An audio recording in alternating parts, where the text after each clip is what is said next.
cosas que es importante como hijos de Dios es la fe. La fe es tan importante que el Señor dice que si nosotros no tenemos fe, no le podemos agradar. No podemos ser gratos delante del Señor, no importa lo que hagamos. Si no tenemos fe, no le podemos agradar. Y Él dice que la persona que se acerca a Él tiene que creer que Él es real. Tiene que creer que Él está, tiene que creer que Él premia a los que le buscan. ¿Y a qué se refiere con que premia a los que le buscan? Es que Él va a responder, es que Él se va a mostrar. Por eso es que dice que cuando nosotros tenemos esa fe, entonces tenemos que tener la seguridad de que si nosotros buscamos al Señor, Él nos va a responder. Él va a responder a nuestra oración. Y hay algo que dice el libro de Santiago, capítulo 2, versos 14 al 22. Santiago capítulo 2. Y dice: hermanos míos, ¿de qué aprovechará si alguno dice que tiene fe y no tiene obras? ¿Podrá la fe salvarle? Si tiene fe pero no hace nada. Y si un hermano o una hermana están desnudos y tienen necesidad del mantenimiento de cada día, y alguno de vosotros le dice: id en paz, caliéntate y sáciate, pero no le da nada,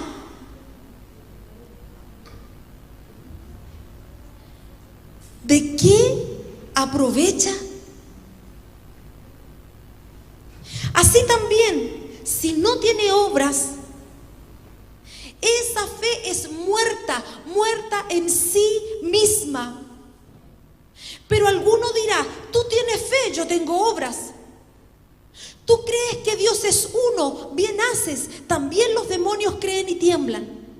O sea que el que cree y no hace nada está al mismo nivel de credulidad de un demonio. Porque los demonios creen y tiemblan, pero no hacen nada. Dice entonces: mas quieres saber, hombre vano, que la fe sin obras es muerta. ¿No fue justificado por las obras Abraham nuestro padre cuando ofreció a su hijo Isaac sobre el altar? ¿No ves que la fe actuó juntamente con sus obras y que la fe se perfeccionó por las obras? Fe en el Señor, creer que el Señor está, no tan solo es decir que el Señor está. Yo tengo que tener una acción, tengo que hacer algo. No basta con que yo diga que creo, yo tengo que tener una acción, una decisión para acercarme en pos de lo que estoy buscando, de lo que estoy creyendo. Si yo digo que tengo fe y quiero que el Señor haga algo en mi vida, entonces ¿qué me hago? No buscando la comunión con el cuerpo. Si tengo una necesidad, tengo que dar pasos, tengo que hablar, tengo que buscar, tengo que pedir ayuda. La fe sin obras no sirve. Dice que es una obra muerta. Y aquí el Señor nos hablaba la semana pasada acerca de una persona que es Tomás, llamado el Dídimo. Y el Dídimo, si usted recuerda, se refería a una persona que tiene un gemelo, pero que tiene un gemelo adentro, no afuera. El gemelo lo tiene adentro. Y el pastor Fernando decía de que ese gemelo en psicología se llama la sombra. Es como si dentro de nosotros hubieran dos personas, una que cree y la otra que jala hacia atrás. Porque ese Dídimo tiene una fe que no es suficiente para ver al Cristo resucitado. No puede verlo. Necesita que en ciertas áreas de su vida venga el Señor y le haga nacer de nuevo del agua del cielo, del Espíritu, no de una cosa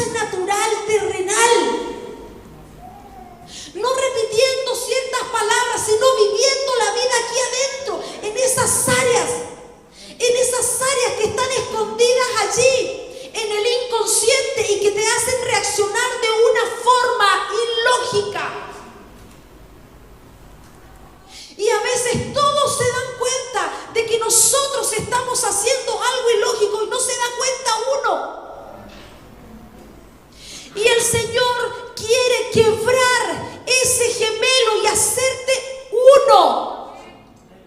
Producir dentro de ti, no que tengas reacciones ilógicas. Esas personas que porque tienen daños guardados en su memoria y en su corazón, de pronto escuchan que alguien habla con un sonido más fuerte y lo sienten como violencia.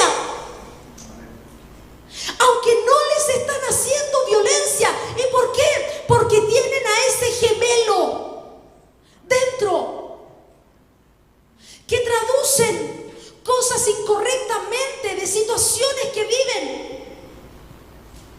El Señor quiere que esas cosas que están en nosotros puedan mirar la resurrección. Dice la palabra del Señor que luego de que Cristo resucitó, Él se apareció por primera vez a María Magdalena. Cristo resucita. María Magdalena y María van al sepulcro y no está Jesús en el sepulcro. Y ella llora y dice: ¿dónde tomaron a mi maestro y dónde lo llevaron? Y escucha la voz de quien ella cree que es el hortelano. María, María, soy yo, soy Jesús.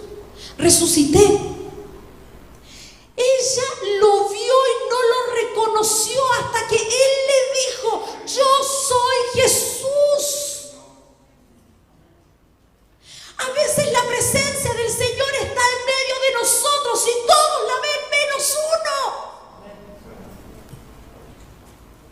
Y todo el mundo está glorificando al Señor y el otro no está viendo nada.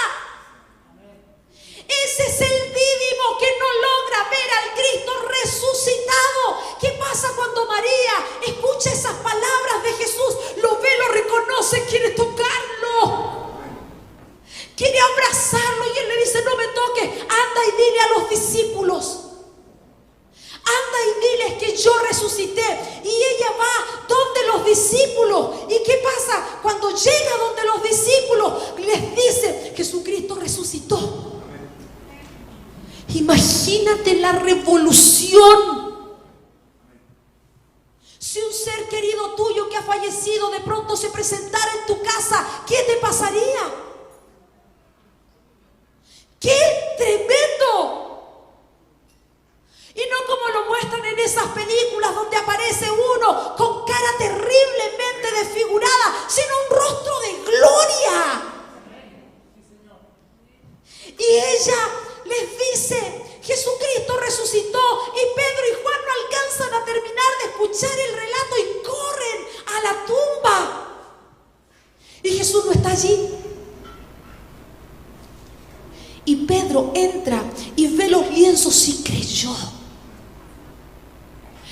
Si algo así pasa, inmediatamente ellos se reúnen el mismo día se reunieron. Pero ¿sabes cómo se reunieron? A puerta cerrada, porque tenían miedo de los otros judíos. Ellos tenían miedo, entonces se reúnen a puerta cerrada. ¿Por qué? Porque no habían visto al Cristo resucitado. Porque cuando tú ves al Cristo resucitado, el temor se va. Tú no tienes un Dios muerto. Tú no tienes un Dios limitado. Tienes que ver el poder de Dios en tu limitación y no ponerlo al límite y a la estatura de tu limitación, porque tu Dios venció la muerte. Glorificado sea su nombre. Él está a la diestra del Padre. Pero ¿sabes? Lo que resulta impresionante es que los discípulos están allí diciendo lo que había pasado. Jesucristo resucitó y Tomás no estaba allí.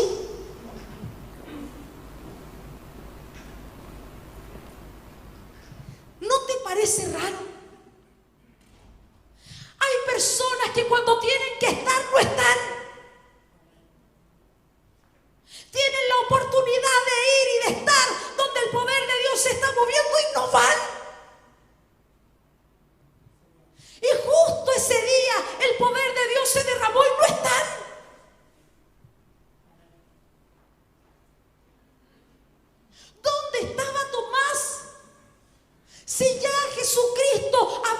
resucitado.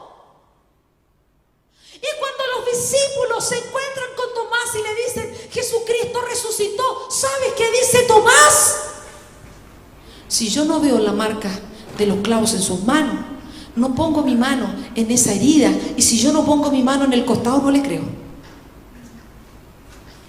Te están diciendo, Dios es poderoso, Dios es glorioso, no hay nada imposible para Dios. No, lo que pasa es que a mí esa cuestión no me funciona.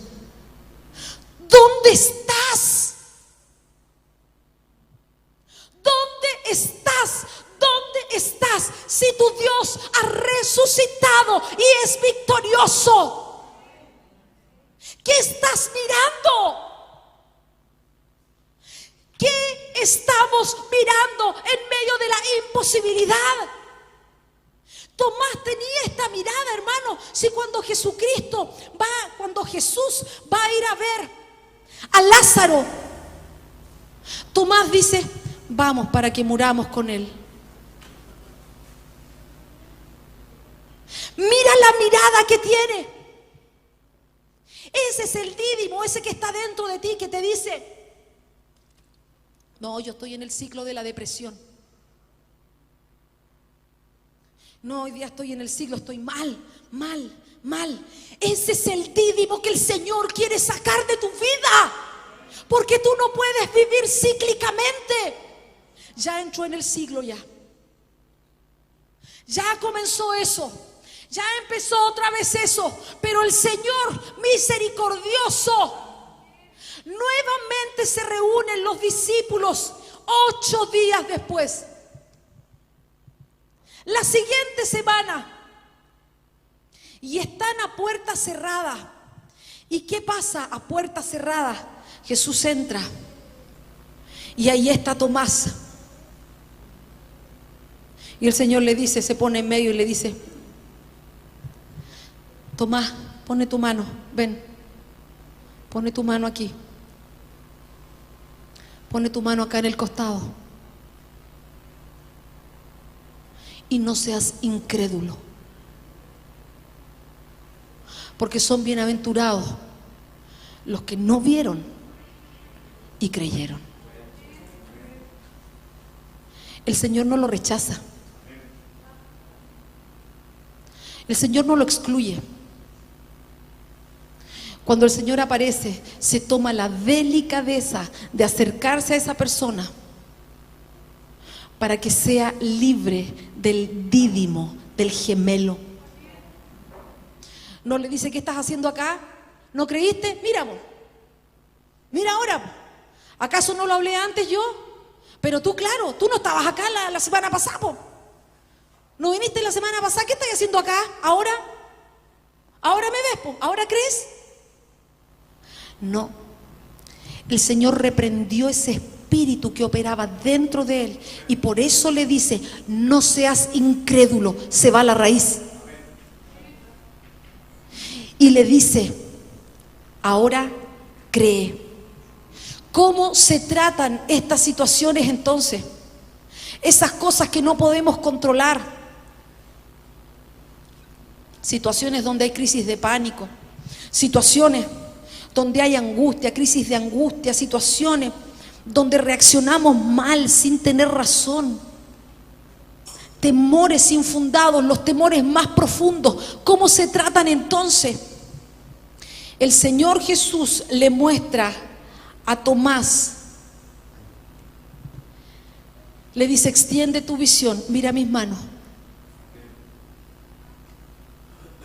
mira mis manos. Hay cosas, hermanos, en las que nosotros estamos metidos, en áreas de incredulidad y en áreas de maldición, por lo que nosotros hemos hecho, no por lo que hizo otro, sino por lo que nosotros hemos hecho, prácticas que nosotros hemos tenido, y esas prácticas nos cierran la visión de la gloria. Como por ejemplo, alguien cuenta un testimonio, sí, sí, claro, o sea, igual, pero igual, hablando cosas. que no deben ser cuando el Espíritu de Dios se está moviendo, cuando alguien está glorificando al Señor. Mira la ridiculez. Esas cosas te cierran la visión. Te cierran la visión, te impiden ver al Cristo resucitado. Y solamente limitan tu visión hasta un punto. Cuando están entregándote una palabra y tú dentro estás diciendo sí, pero no. Eso te limita a ver a Cristo. Cuando tú no quieres obedecer, si la palabra del Señor te dice que el que cree y se bautiza, ese es salvo, ¿qué te haces no bautizándote? ¿Quieres ver al Cristo resucitado? ¿Quieres que tu familia se libere? Obedece. Es tu obra la que tiene limitada tu casa, porque en áreas en las que tú tienes que obedecer, no obedeces. Eso no es culpa del otro, eso es culpa tuya, responsabilidad tuya. Esas son las obras de las manos. Las cosas que nosotros hemos hecho y nosotros somos los responsables. Y tenemos que venir delante del Señor y decirle: Señor, perdóname porque yo soy responsable de esto. Porque la fe sin obras es muerta. Porque si tú crees en el Señor, tienes que dar un paso adelante, si no tu fe no sirve. Tenemos que dar ese paso. Es que no veo nada. No se trata de lo que ves. La fe es la certeza de que Dios lo hará. Él lo hará. ¿Acaso alguna vez Él ha fallado? Él es fiel y verdadero, pero tú tienes que dar pasos. Tienes que dejar de ver lo que no te conviene. Tienes que dejar de escuchar lo que no te conviene. Y tienes que moverte en fe. Eso es lo primero. Si no haces nada, tu fe es vana. Mira mis manos, le dice. Mira mis manos. Tócala, porque entonces cuando tú comienzas a dar esos pasos de fe y tú comienzas a unirte a las obras que Dios preparó de antemano para que tú andes en ellas, Dios tiene un camino para ti, un camino celestial, y ese camino celestial es tan glorioso porque en la medida que tú lo vives, comienzas a soltar la vida de Dios en este vecino, en este otro vecino, comienzas a orar por los enfermos, ellos comienzan a sanar, comienzas a reprender los poderes de las tinieblas y las tinieblas retroceden. Ese es el camino que Dios quiere para ti. No quiere un camino escaso, no quiere un camino donde su gloria no se muestre. Él quiere un camino para ti donde tu vida se revolucione. Esas son las obras que Dios preparó de antemano para que tú andes en ellas. No en la imposibilidad, no en el que no puedo, sino en lo que Él preparó de antemano para que tú andes en ese camino. Ahora, ¿cuál es la otra parte de esa liberación? Primer paso para liberarnos de ese gemelo. El primer paso para liberarnos de ese gemelo es: tengo que dar pasos de fe. Eso es lo primero. Yo no puedo estar aislado del cuerpo, porque si Tomás ese día no está en el cuerpo, no está otra vez allí, no ve al Cristo resucitado. ¿Qué paso de fe tengo que dar? Tengo que congregarme. Tengo que tener comunión con el cuerpo. Y no se tiene comunión con el cuerpo solamente llegando y sentándose acá y no te sabes el nombre de nadie. Voy a establecer la unidad así nada más, no. Estableces comunión en tu discipulado, escuchando a tus hermanos, abrazándolos. Estableces esa comunión en tu ADN, donde tú te conectas y conoces el nombre de los demás. Estableces comunión cuando compartes una taza de café y glorificas el nombre del Señor. Estableces comunión cuando te juntas con otros para bendecir al Señor. Así se establece la comunión. No se establece de la nada. Porque yo puedo declarar, Señor, estamos unidos en Cristo, pero no doy un paso de fe. Fe es obedecer a una palabra que viene del Señor. ¿Cuál es la otra cosa? La otra cosa es, pone tu mano en mi costado. Y del costado del Señor sale agua y sangre. Nosotros tenemos un alto porcentaje de nuestro peso corporal en agua.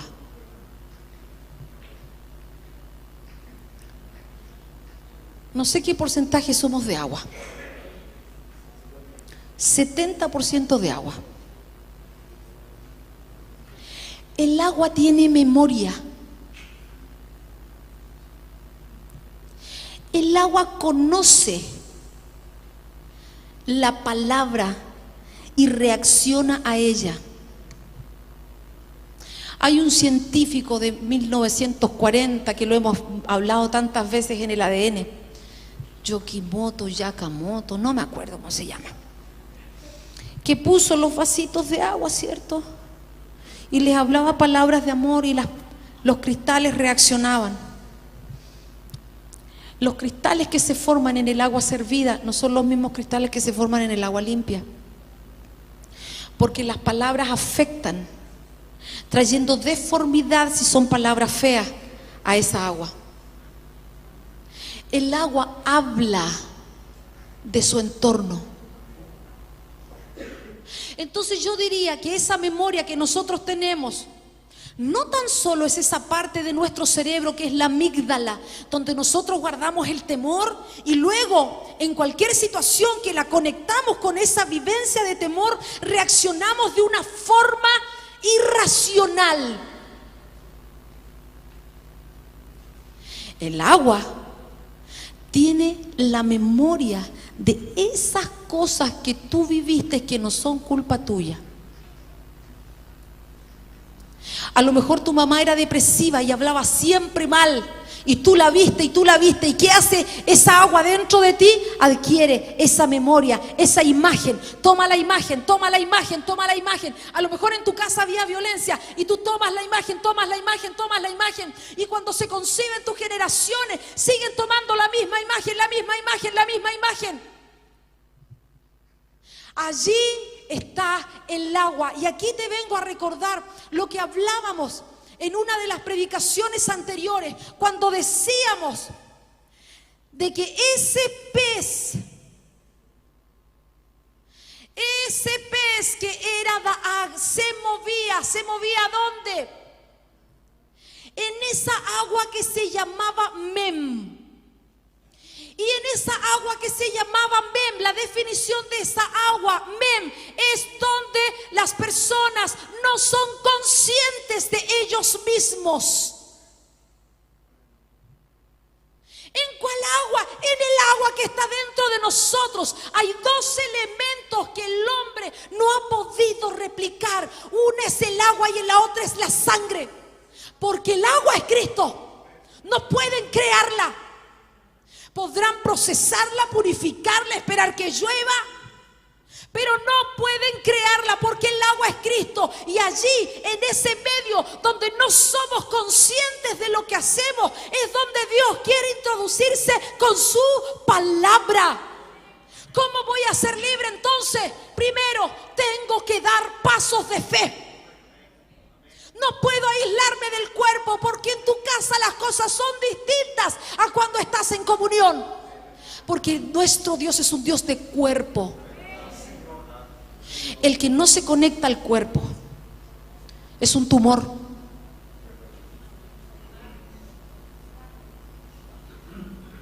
Esos no son parte del cuerpo, pero están en el cuerpo.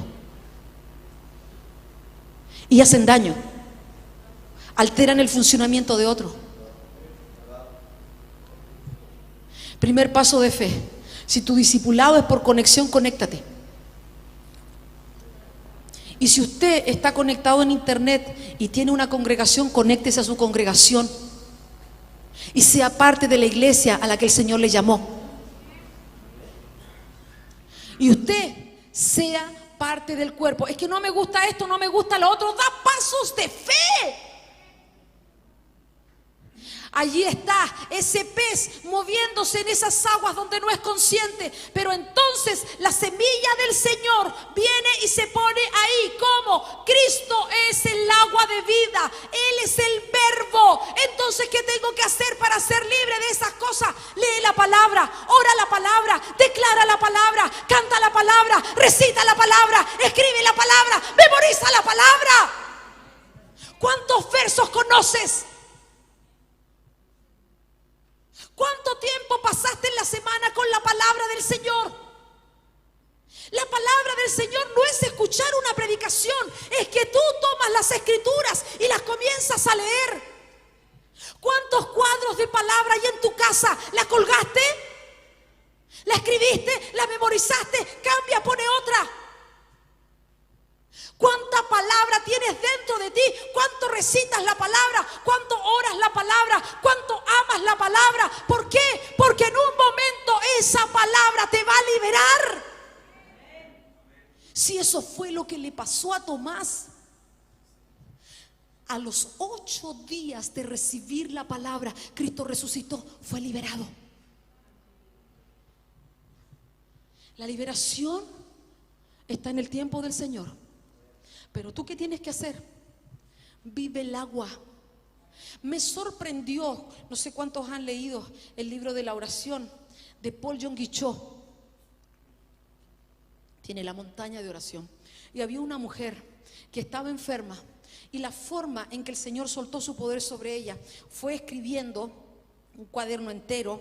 El que leyó el libro, que yo lo leí hace años atrás, se va a acordar cuántas veces son, 3000 y tantas veces, no recuerdo cuánto fue.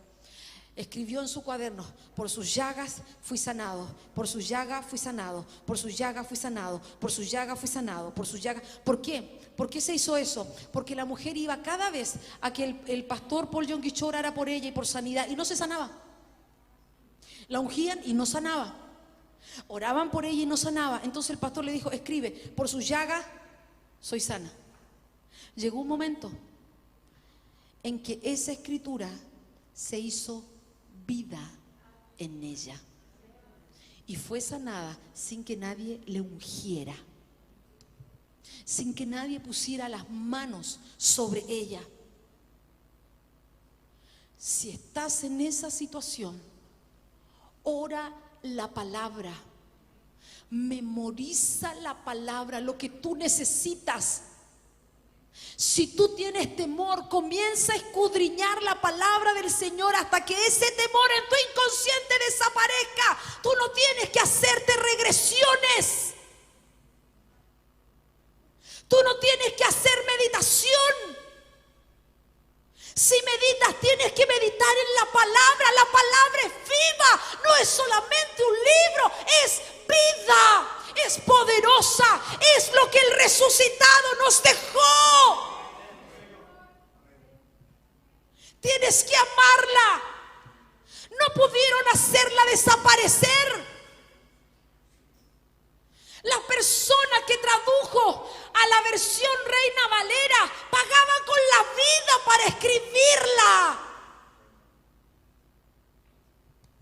Escondidos traducían la Biblia a nuestro idioma. Mira el poder de la palabra. Y hoy día la tienes. La gente en la iglesia perseguida, escuchábamos ese testimonio o lo leímos en un libro, no lo recuerdo, donde llegaron con Biblias a un lugar y había una hermana ahí. Le dicen: trajimos estos Nuevos Testamentos, y ella dice: no, a mí no me los den. ¿Por qué? Porque ya memoricé todos esos libros.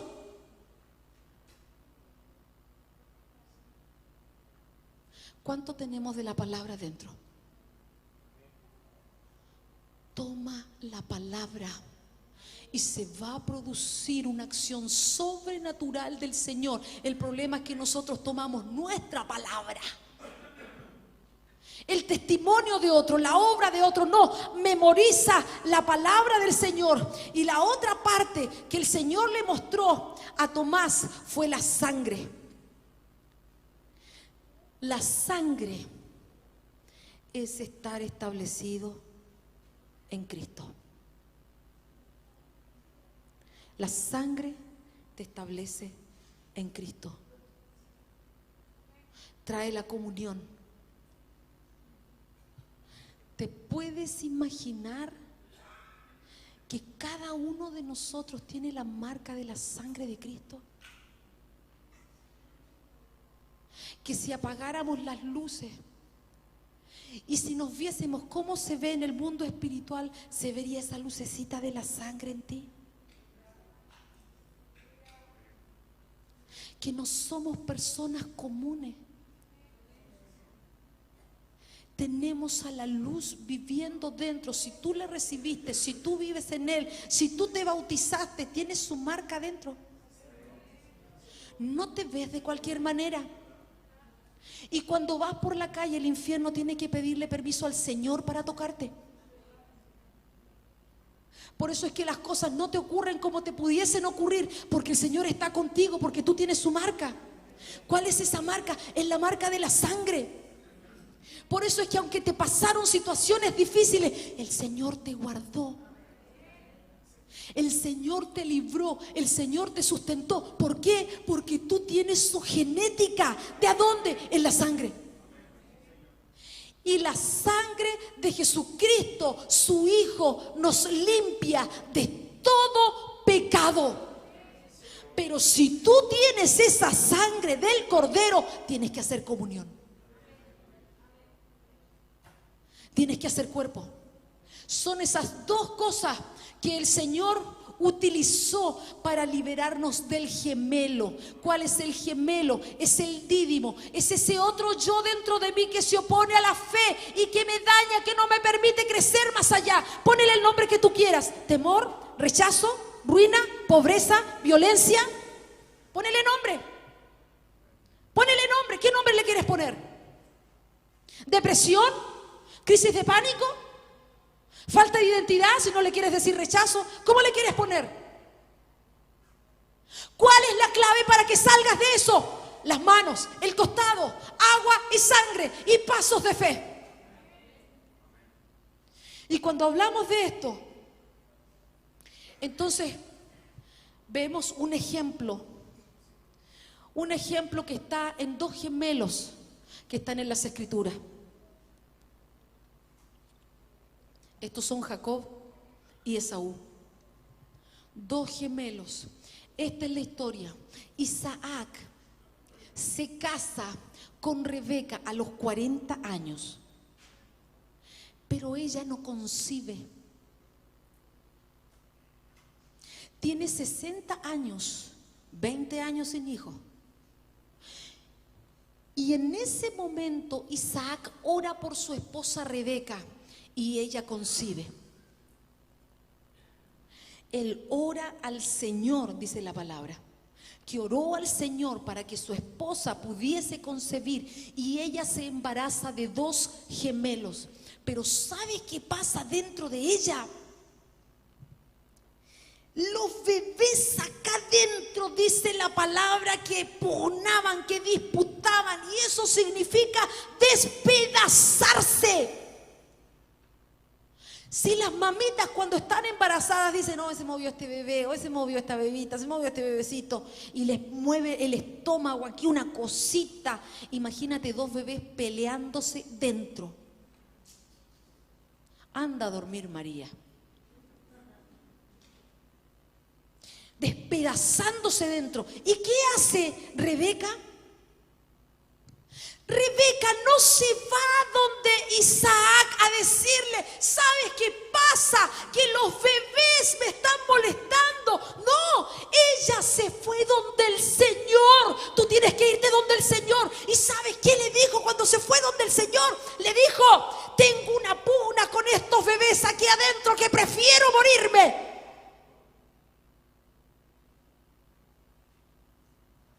Y el Señor le da la respuesta.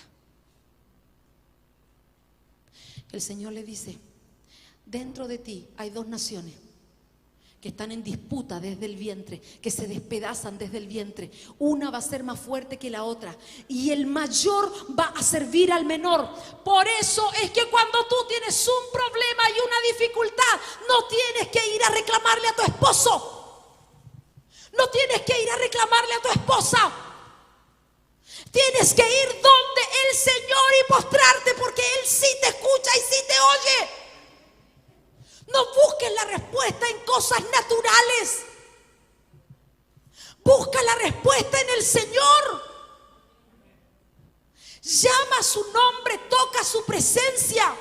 ¿Qué pasó con Ana, la mamá de Samuel, cuando ella quería tener un bebé? ¿Qué pasó con ella? Le dijo al marido: ¿sabes qué? Dame hijos o me muero. ¿Sabes qué le dijo el Cana? ¿No te soy yo mejor que 10 hijos? Ah, no, el ego lo tenía elevado el Cana. O sea, él ni siquiera uno. Yo te valgo por 10 hijos. Puede ser que si tú le pides la respuesta a tu esposo, él esté tan ensimismado en él que no vea tu necesidad. Lo que tienes que hacer es ir donde el Señor. Ana salió, se fue al templo, se puso a llorar al punto de que el sacerdote Elí creyó que estaba borracha, pero lloró delante de la presencia del Señor y el Señor le suplió la necesidad. Veamos la Raquelita. La Raquelita después, la esposa de Jacob, igual no podía engendrar, no podía dar bebés. Se va donde Jacob. Jacob, tengo un problema, no puedo tener hijos. Y él llegó y le dijo: ¿Y qué tengo yo? Es como decirle: ¿qué culpa tengo yo? Si hay cosas que solo el Señor las puede responder para ti. Nadie más que el Señor. Ahora, ¿cómo operan esto? Volvemos otra vez a hacer el resumen. Estamos hablando de esas cosas que se levantan contra el Señor, que están metidas en nuestro inconsciente. ¿Cómo las voy a sacar? Esa incredulidad, esa estrechez, ese no poder ver al Cristo resucitado. Una de las cosas es: tengo que dar pasos de fe y unirme al cuerpo. La otra cosa es: tengo que trabajar con la palabra del Señor. La otra cosa es: tengo que tener esa comunión a través de la sangre del Cordero. Vienen estos bebecitos y nacen. Y aquí podemos ver los enemigos de la sangre. Porque nosotros también tenemos enemigos de la sangre que se levantan cuando queremos avanzar en el Señor. ¿Cuáles son esos enemigos de la sangre? Ponele un nombre. ¿Quién te hace la vida de cuadritos? Porque estás en el Señor. Tu hijo, tu hija, tu esposo, tu esposa. ¿Quién te hace la vida de cuadritos? ¿Cuál es el enemigo de la sangre? Yo te voy a describir el enemigo de la sangre a través de la palabra. Ese se llama Esaú. El edomita. Ese es el enemigo de la sangre, porque es algo espiritual. Y como es un enemigo espiritual, tú no lo puedes vencer de manera natural. No te sirven los consejos, ni las conversaciones, ni las estrategias, ni nada. Te sirve el poder de Dios. No hay otra manera. ¿Cómo se vence este enemigo de la sangre que se levanta contra la fe? Y ponele, ya te dije el nombre que quieres: tu mamá, tu papá, tu abuela, ese que te jala hacia abajo. Ese. Dice la palabra del Señor que cuando nace Esaú era rubio. Pero rubio en su raíz significa rojizo. Tenía su cabello de color rojizo. Y rojizo viene de una raíz que usted ya se la sabe de memoria, que se llama Adama. Adamá. Y es esa tierra rojiza que necesita agua y vapor de agua para que se pueda formar. Esa Adama o Adamá significa tener el rostro manchado con sangre. Y si tú ves, te das cuenta de que Esaú trabajaba en el campo. Todo esto está en Génesis 25, el parto, yo te lo cuento, tú lo puedes leer. Te leí Santiago 2. Este trabajaba en el campo y era cazador. Y el que trabajaba en el campo era Caín. También despreciaba lo eterno. Sabía cómo llegar al Señor, pero él hizo lo que quiso. Nosotros también nos podemos mover en ese enemigo de la sangre cuando hacemos lo que queremos. Cuando lo que recibimos del Señor no se lo sujetamos a nadie. El Señor me habló, yo sé. Y no te sujetas a nadie ni a nada. Esaú tenía esa marca desde el vientre. Al punto de que despreció la bendición del cielo que se llama primogenitura. Y que cuando viene Jacob para poder tomar esa primogenitura, porque Jacob quería la bendición del cielo, ¿sabes qué le dijo? ¿Qué tanta cosa si igual me voy a morir? Te la vendo. ¿Qué tanta cosa que dicen aquí, que dicen allá, si igual yo tengo que trabajar? ¿Qué tanta cosa y perdóname que te lo diga, que la ofrenda, que el diezmo, si ellos no me van a dar de comer? Terrenal. No logran ver al Cristo resucitado. Ven esto. ¿Qué tanta cosa si al final el problema lo tengo yo y mis hijos que hagan lo que quieran? Si yo no les impido, si ellos quieren que vayan, po. Si ella quiere que vaya. No entienden que el portero alcanza hasta la 4ª generación. No entiende, que qué sé yo, que porque es viejito, porque es viejita. Ese viejito y esa viejita tienen un poder y una autoridad que pueden bendecir y liberar hasta la 4ª generación, aunque ni siquiera oren bonito. Porque el Señor los puso por porteros, ellos pueden liberar sin siquiera conocer los que van a nacer. Eso se llama epigenética. Los nietos se parecen más a los abuelos que los propios hijos. Lo traspasan como en la concepción. Entonces no es que tú nomás y no le afecta a nadie más. Afecta a tus hijos, a tus nietos y a tus bisnietos. Traspasas todas tus elecciones, todo lo que tú hoy día estás eligiendo por el Señor, eso va a tocar a tus hijos, aunque hoy día estén donde quieran. Va a atraer a tus nietos y seguramente tú vas a tener más afinidad con tus nietos que con tus propios hijos, porque el Señor se encarga de conectarte. Esos son algunos pasos, iglesia preciosa. No voy a poder seguir porque nos encontró la hora. Vamos a tener que terminar esta palabra después. Quiero decirte solamente esto.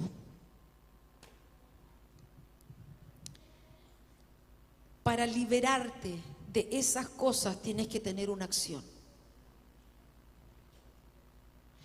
Porque el Señor quiere que tú seas libre. Él quiere operar en tu vida. Esfuérzate esta semana. Busca al Señor.